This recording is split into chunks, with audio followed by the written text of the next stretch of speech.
Bad things happened in quarantine /fiction horror. Last thing we need right now is a crime wave.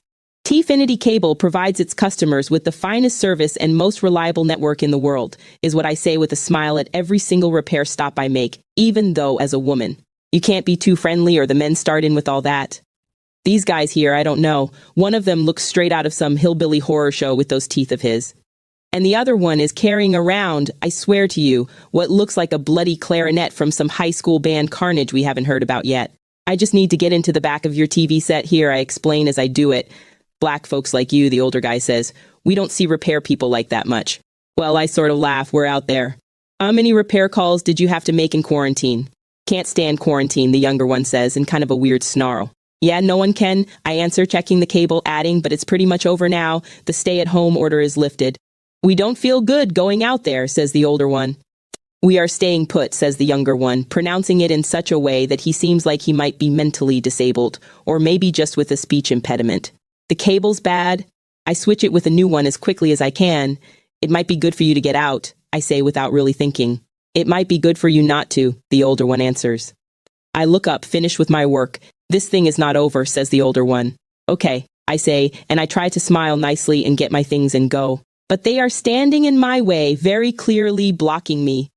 We'd like you to stay in case something goes wrong out here, the older guy says, and he's not acting like this is his sense of humor. I'm going to go, I say forcefully, but as I move forward, the two of them fully thrust themselves at me, grasping my arms and trying to push me down. I'm 8 years in martial arts and it is not a fucking fair fight. I knock these assholes back and I go running through the house hoping for a rear exit. The thing is dark as hell and there's junk everywhere, and I mean junk, fucking old TVs, a radiator, but the back door of this hellhole is locked. I feel someone yanking me back by the throat and I twist free. I'm running, body like a freight train, headed back to the front door, but one of them dives on me. I fumble, get back up. But the younger one comes at me with a huge Bowie knife, and I can't even tell you what my body is doing, but that blade is out of his hand and in mine before you know it. Both of those nightmares are lying flat out on the floor, one dead, the other whimpering. I stumble back against the wall, and as soon as I can, I call the police. It can't be 5 minutes and they are coming through the door. What happened? The first cop, a heavy-set white guy with a wine mark on his face, asks me. These guys wouldn't let me leave, I tell him, dazed. We got to write a report, the second one says.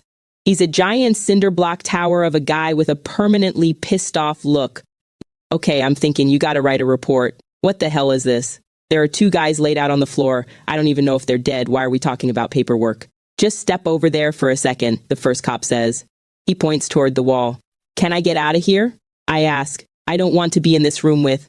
No, he says harshly. Get over there like I asked you? So I do. I'm all bewildered and out of it. They check the men on the floor. No pulse, one cop says. Neither one of them. The 2 cops come over and look at me a long time. I'd like you to tell us what went on here, so I do. It's not a long story. That's a little hard to take, the bodybuilder monster says. I'm sorry, I say to him. What do you mean? I just think it doesn't sound right. What doesn't sound right about it? The cop keeps looking at me, as if pretending concern, or searching for the lie. He says, I'm not sure. Go over it again. Go over what again? There's nothing to go over. Can I get out of here and we finish this somewhere else? Hey, listen, don't get hostile, the older one cautions me. We are here to help you. We work for you.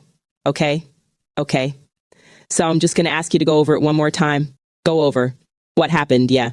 Just so we get it clear. These men attacked me. What I want to understand is why. Why? Yes. You don't have to act like we are the enemy, ma'am. I'm trying to ascertain the circumstances. They called me out here on a repair visit, and then they wouldn't let me leave. Why is that? Did you provoke them? I didn't provoke anyone. What are you talking about?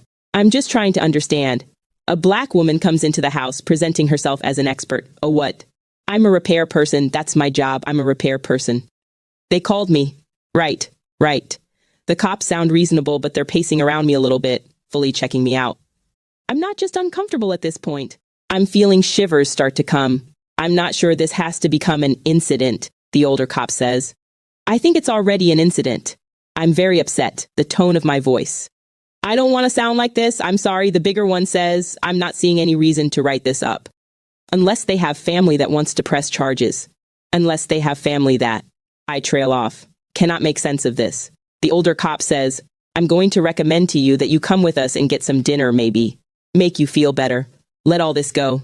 Then he looks down at the bloody bodies here and he just says casually, we have people who can take care of all this for us. And I realize in that moment, I'm in for the weirdest night of my life.